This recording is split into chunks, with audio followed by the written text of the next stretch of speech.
Baruch Hashem, you're a bad Jew. Shalom.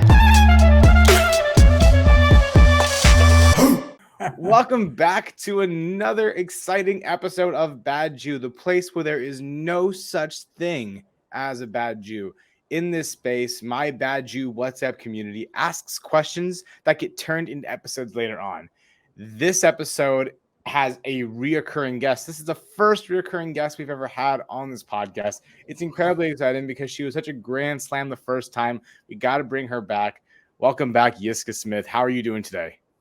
Chaz, thank you. Thank you from my home in Jerusalem.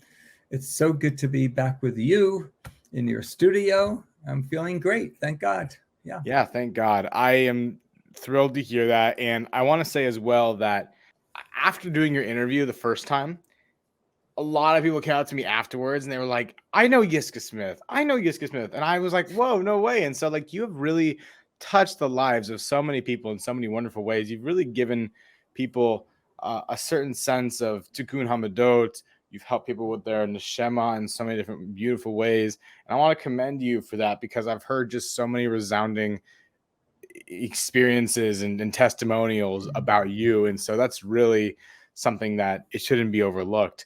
The other thing as well is that because you're our first reoccurring guest, normally at this point in the interview, as you know, I would ask you to do the Bad Jew challenge, telling your life story in 4 minutes. We will not have to do that in this case because you've already done it. You've already earned your right of entry. Baruch Hashem. Baruch Hashem, right? So if you do want to go and listen to Yiscah's first episode to hear her 4-minute life story, along with her teaching of how Judaism has changed, be sure to go to her episode, How Judaism Has Changed. It was really an engaging episode, and there you can really see the beginning of Yiscah's expertise on this show. But now that you're here for the second time, I think we should just get right into it. What do you think? I'm with you. Let's do it. Let's do it. So the question for today's episode is, we've heard more often than not that God is everywhere, right? We've also heard on the other side of that coin that there are different points in people's lives, whether it's a predominant point or very small temporary point, whatever that status is, that people lack the awareness of God. They wonder where God has gone, or they will find that they just aren't as connected in certain parts of their lives. And that happens more often than not. People's connection to God, or that sense of awareness of where God is, it fluctuates over time. It wavers. It's not a consistent pendulum. So my question then is, why aren't we always aware of God? Okay. Some light talk coming up, I see. I don't like small talk. Yeah. No, this is, I could see that. Yes. Okay. So to answer this question, I first want to offer that there's no one answer. There are many components, many variables that have caused at different times in Jewish history for Jewish people to lose a God consciousness and awareness of God. Even, by the way, Leonard Cohen, may his memory be for a blessing, he said in the 1960s, I have a recording of this, where he said it astounds him that he goes to different Jewish symposia and they discuss all types of issues that affect the Jewish people, and no one mentions the word God. And the idea that anything can be called Jewish and leave out God is of concern. Since we brought, going way back to our matriarchs and patriarchs, the existence with an awareness of the existence of the divine, of the one, of the creator, of the force, of the eternal. That's something that Abraham and Sarah and all the other matriarchs and patriarchs really gave the world, was this sense of a oneness that's one with everything. So here it is, 2023, and my experience as I've dabbled in lots of text, lots of different types of prayer and meditation in the Jewish context for over 50 years. And it's always astounded me. It's always surprised me that so many people who are proud to be Jewish. But what about being in conversation, being in a relationship with God? That God consciousness seems to have gone to the back burner. I want to bring up what I consider to be, when I think about this and meditate on this, a few of the external variables and then a few of the internal. Sure. First of all, I'm addressing the absence or the lessening of a God consciousness in the Ashkenazic world.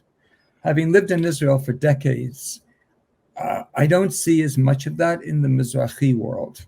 Those are the Jews who moved to Israel from this area, from the Mideast, a lot of the Muslim Arab countries. The Ashkenaz Jews who came to Israel and have gone to the Americas and other parts of the world came from Europe, which was, of course, a Christian-dominated culture. So there's very major differences in how one has a relationship with the Almighty, with the divine, through the lens of Christianity and through the lens of Islam.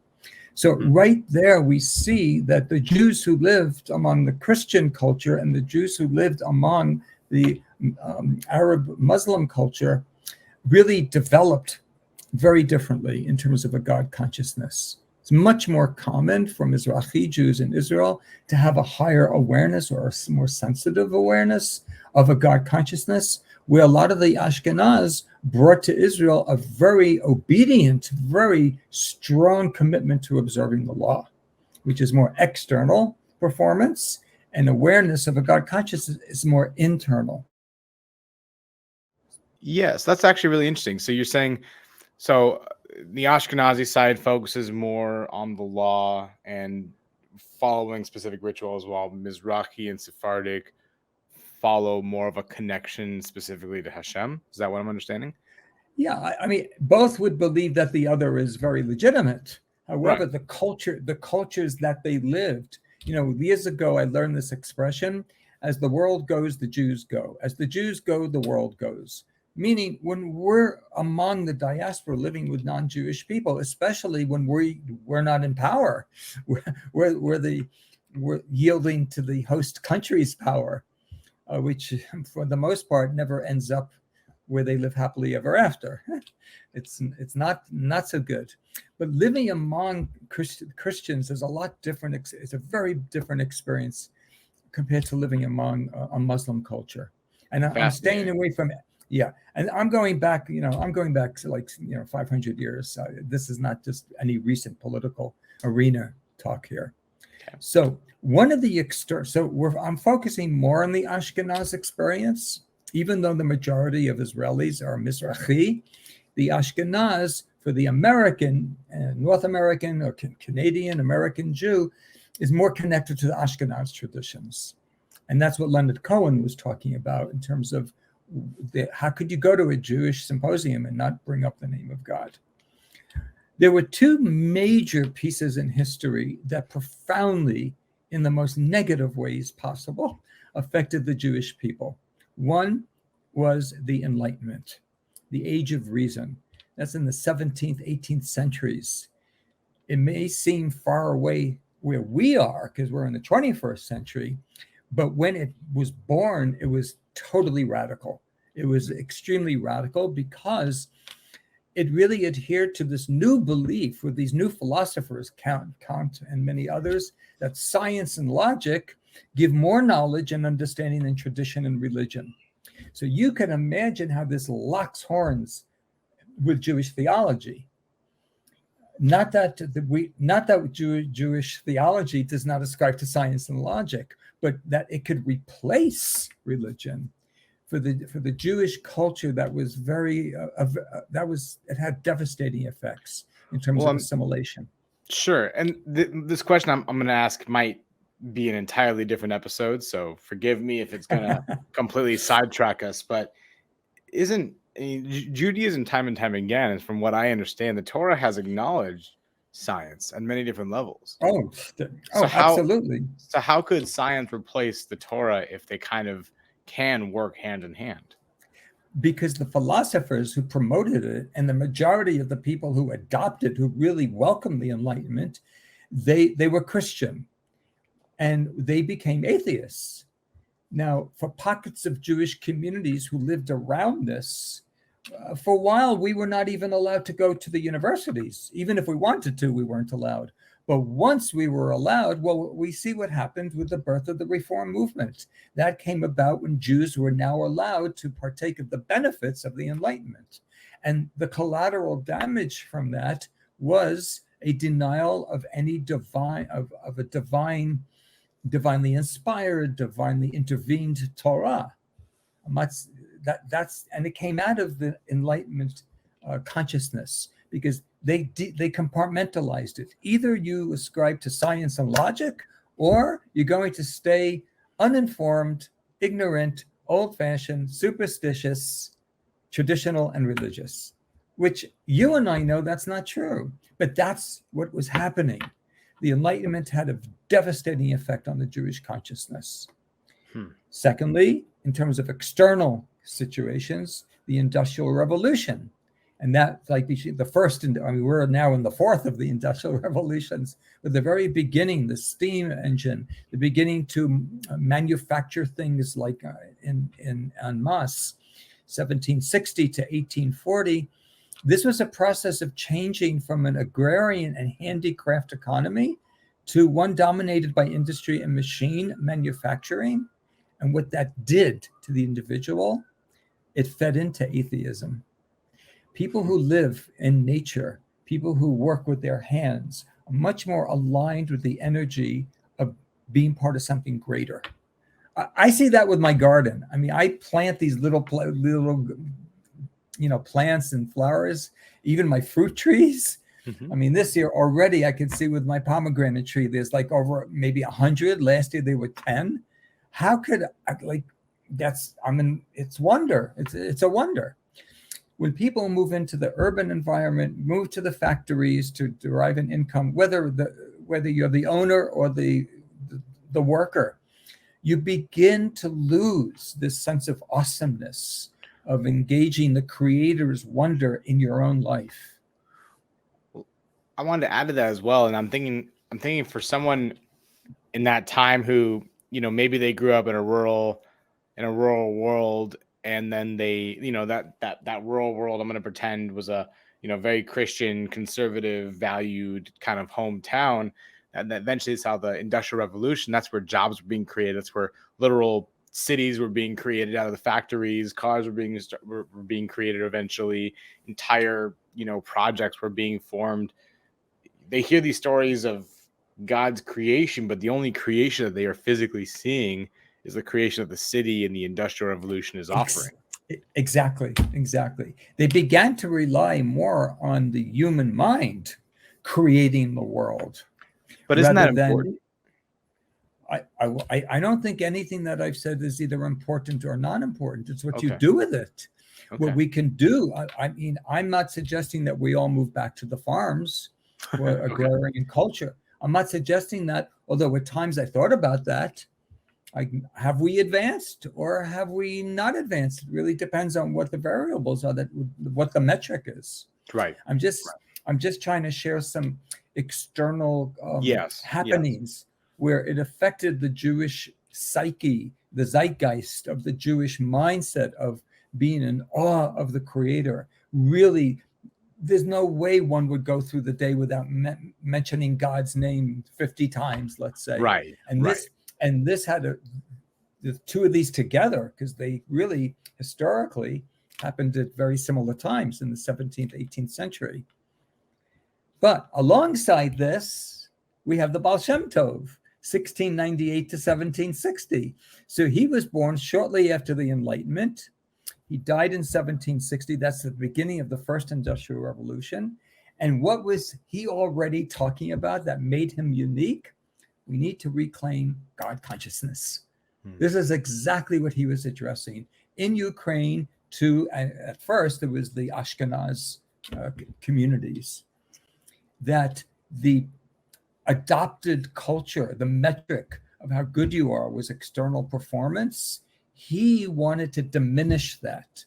It's not a matter of how many mitzvot you observe, how many pages of the Talmud you're learning, how many times a week you show up to make the minyan at the Beit HaKnesset. What matters is, are you feeling close to your Creator? Are you sensing inwardly your soul? Which really is a more of an Eastern approach. And even though he came from Ukraine, he relied on the teachings of the Zohar and the Kabbalah, which come from Israel in about the 2nd century CE and the 16th century CE in Sfat and in Meron, where this is where it happened. Jewish mysticism was birthed.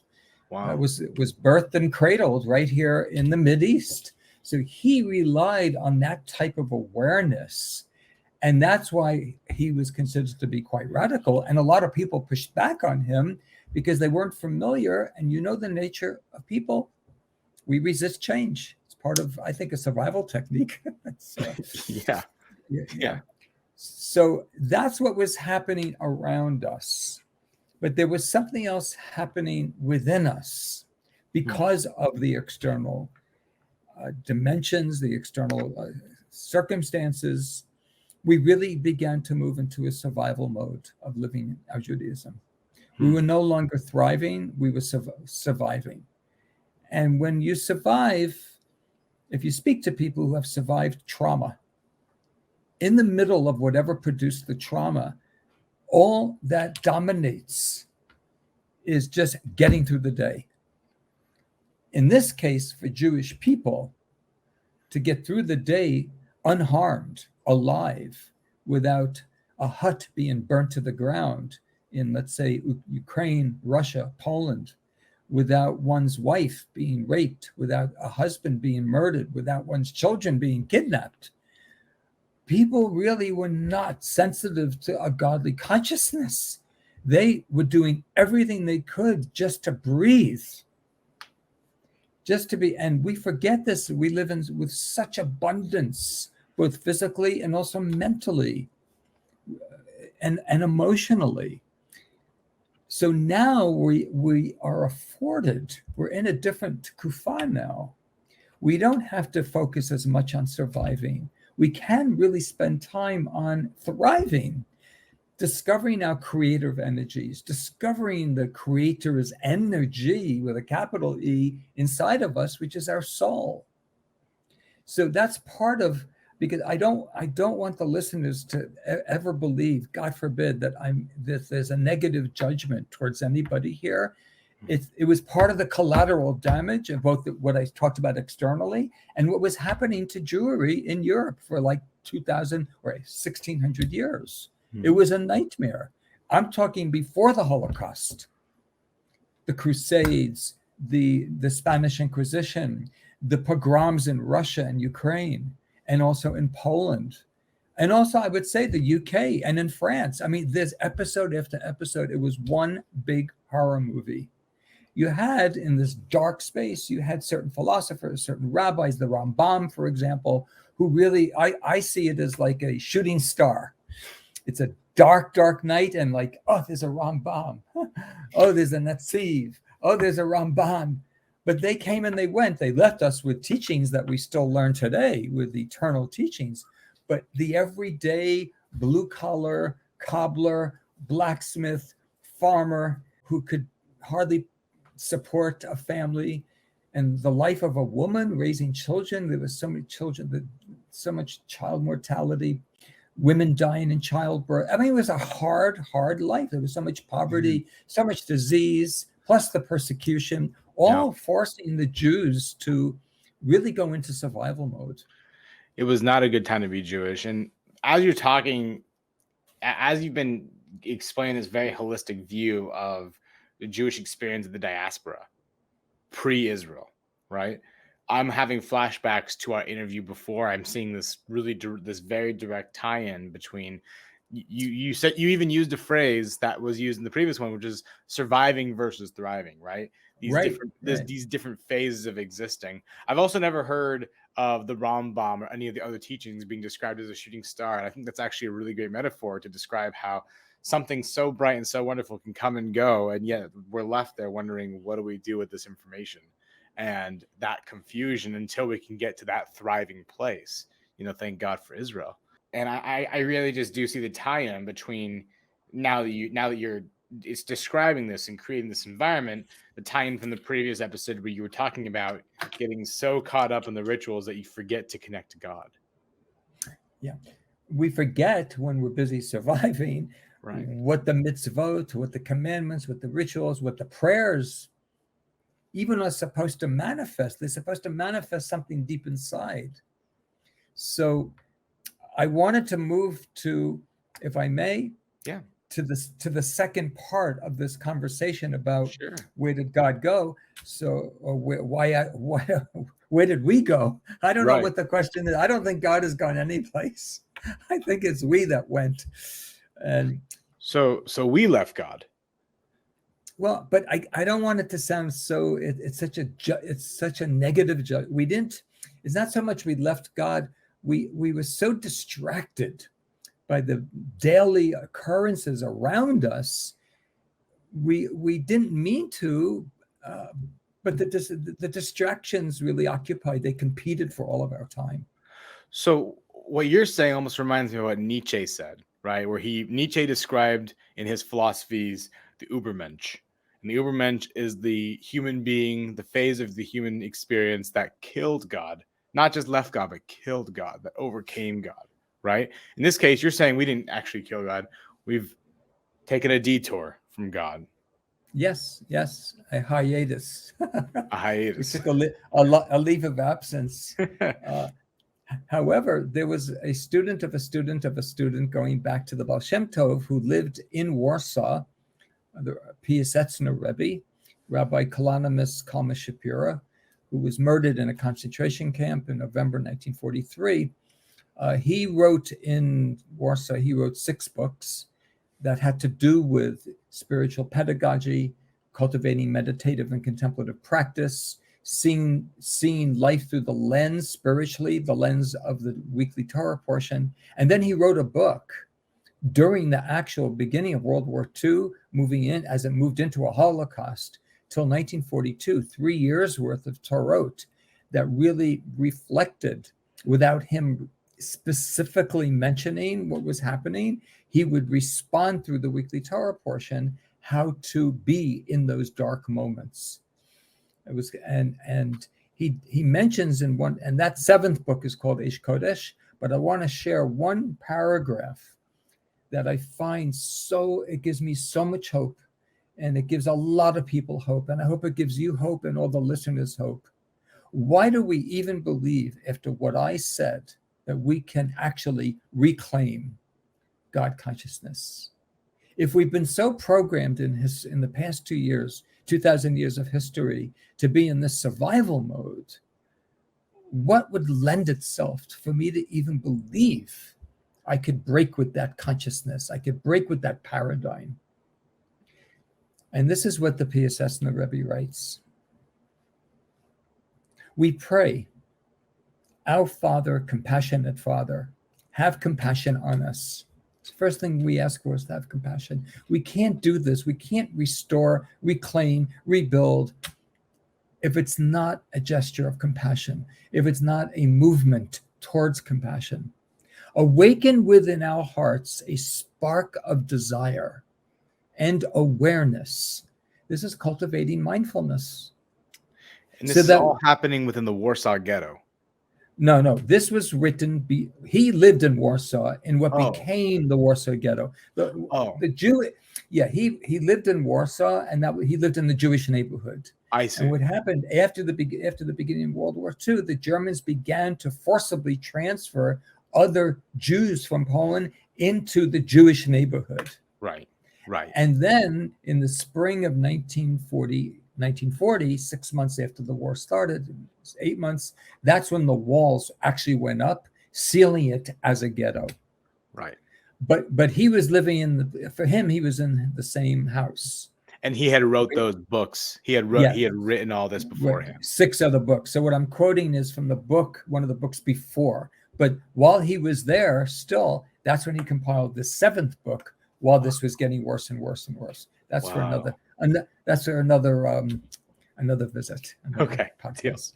So what he writes in this book He actually is giving us the words to cry in. I don't know if it's crying in, crying out. I'm more, what resonates with me is to cry in, because it's really the divine presence that I believe we really want to engage and to encounter. Awaken our hearts a spark of desire and awareness, so that we will know that it is not enough to be like a mere servant, the son of a maidservant. It is true that he too serves and obeys the king, but his work is to grind away at the millstones far from the king. These are all metaphors of how he saw Orthodox Jewry. They were grinding away. They were faithful. They were obedient to the king. And all they did was serve and obey, but they did not hear the king's words. They did not enjoy or take pleasure by sensing the illuminating beauty of the king's radiance. They were peasants in hamlets doing what they were ordered to do. This is a service with a closed mind and a dulled heart. Instead, that's not enough for us. That's the first part of claiming a God consciousness. This is not what I was created for. What's going on now in the world, an absence of God consciousness, this is not working. It's producing loneliness, it's producing hate, it's producing anger, it's producing confusion and mistrust. It's not working. So even though externally one could be very committed to obeying the external demands, but he compares that to someone grinding away all day at the millstone. Instead, what he believes we all passionately desire and long is to be among those, as we are described in Deuteronomy 14:1, you are children to the eternal, your God. Whenever we do God's work, whether in learning Torah, praying, or meditating, or observing any of the mitzvot, we sense our closeness with an open mind, with an open heart, because we are children of the king. So we are in the palace. We're sitting on the king's lap, metaphorically speaking. We hear the king's voice in our lives. We sense closeness. And that is how he believes we can reclaim a God consciousness. And he believes this is embedded in our spiritual DNA. And I would argue even to go, he doesn't say it, but I like it when he says, when we do mitzvot, we can feel ourselves growing closer and closer. I would argue that this really goes beyond the Jewish world also. I do believe because everyone's created in the image of God. Not everyone has the Torah, but everyone has a soul. Everyone Absolutely. has a soul. So go for that. Go for that. That's how we can feel and sense closeness. In the Jewish tradition, it's through the mitzvot. It's through the tefillah, the prayer. It's through making brachot and observing the halachot, like Shabbat and kashrut. But all those are means to an end. And the end is closeness with our spiritual parent. That's beautiful. That really is beautiful. It reminds me, before, as you know, I like to do research on a lot of the concepts before, and actually this was a tough subject to find, because I think this is something that is not talked about as much in, I'm going to call it mainstream Judaism, right? I'm not talking about mainstream media. I'm talking about what you normally hear inside a synagogue, right? And I eventually came across this from the Pittsburgh Jewish Chronicle. The Pittsburgh Jewish Chronicle talked about, created in God's image, and then we see God's face, right?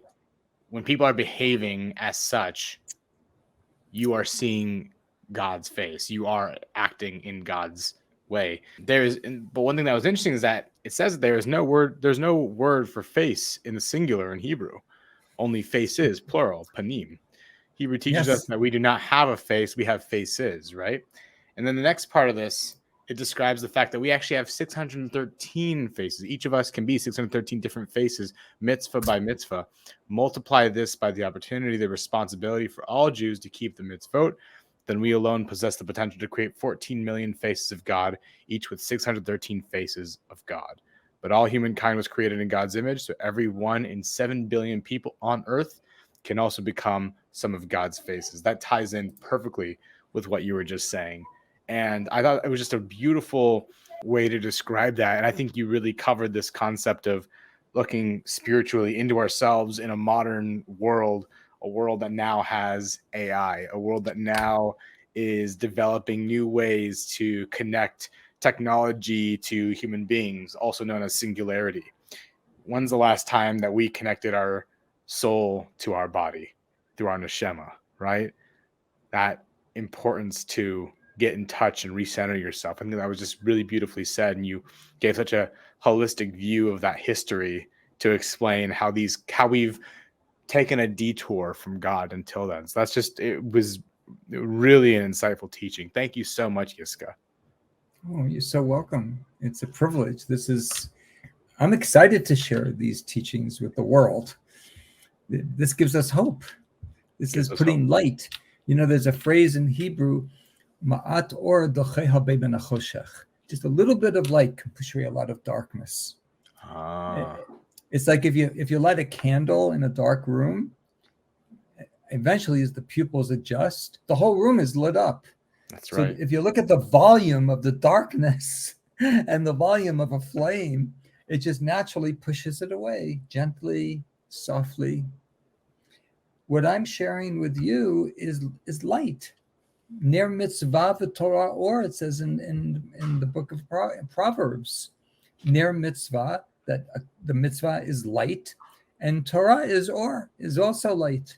So that's the ultimate end destination of observing or learning, is to reveal the light. And the light allows, and that's when we connect. There's joy and there's happiness and celebration. There's a sense of wonder. Heschel says that to be spiritual is to live in radical amazement. What we're doing right now, I see as radically amazing because I feel the presence of the divine with us. That's amazing. That's radically amazing. It's pretty amazing. It's absolutely beautiful. And, I definitely learned a lot, and I appreciate you tolerating my small little challenges here and there. But I leave this conversation with, a ton of, I think admiration and wonderment for the world. And I want to thank you. Yiscah, for those who are listening, what is the best way for them to connect with you? Well, directly, I would say email, and then also to listen to podcasts in the past. I'm not doing the podcast now because I'm in the middle of writing a book, which is really demanding a lot of focused attention and creative energy. But on my website, there are podcasts, and also people could subscribe to my periodic newsletter. So whenever I'm starting a new course online, I put it out there so people can register from all over the world. And also the other way they can get in touch with me, I'm saying this, listeners, whenever you come to Jerusalem, email me. Every other Shabbat morning, I host a gathering of all kinds of incredible souls. We sing, we learn, we chant, we eat, we share, we meditate. It's an alternative prayer space in my garden. And it's really remarkable. So you're invited when you're in Jerusalem, those who are coming now, those who will come in the near future, just be in touch and say, could we come to the gathering? And I'd be more than happy to invite you and provide all the information you would need. And Yiscah, I threatened this last time and I'll threaten it again. The next time I'm in Israel, you can bet I'll be at that Shabbat. No doubt about it. Oh, you sure will. And I'm not going to threaten you. I'm going to promise you that if you don't show up, don't ever think I'm coming back to one of your podcasts. You're on. Yiscah, thanks again for being on Bad Jew. If you're listening, please be sure to give this podcast a 5-star review on your favorite podcast platform. Thank you so much for listening. We'll see you next time. Shalom.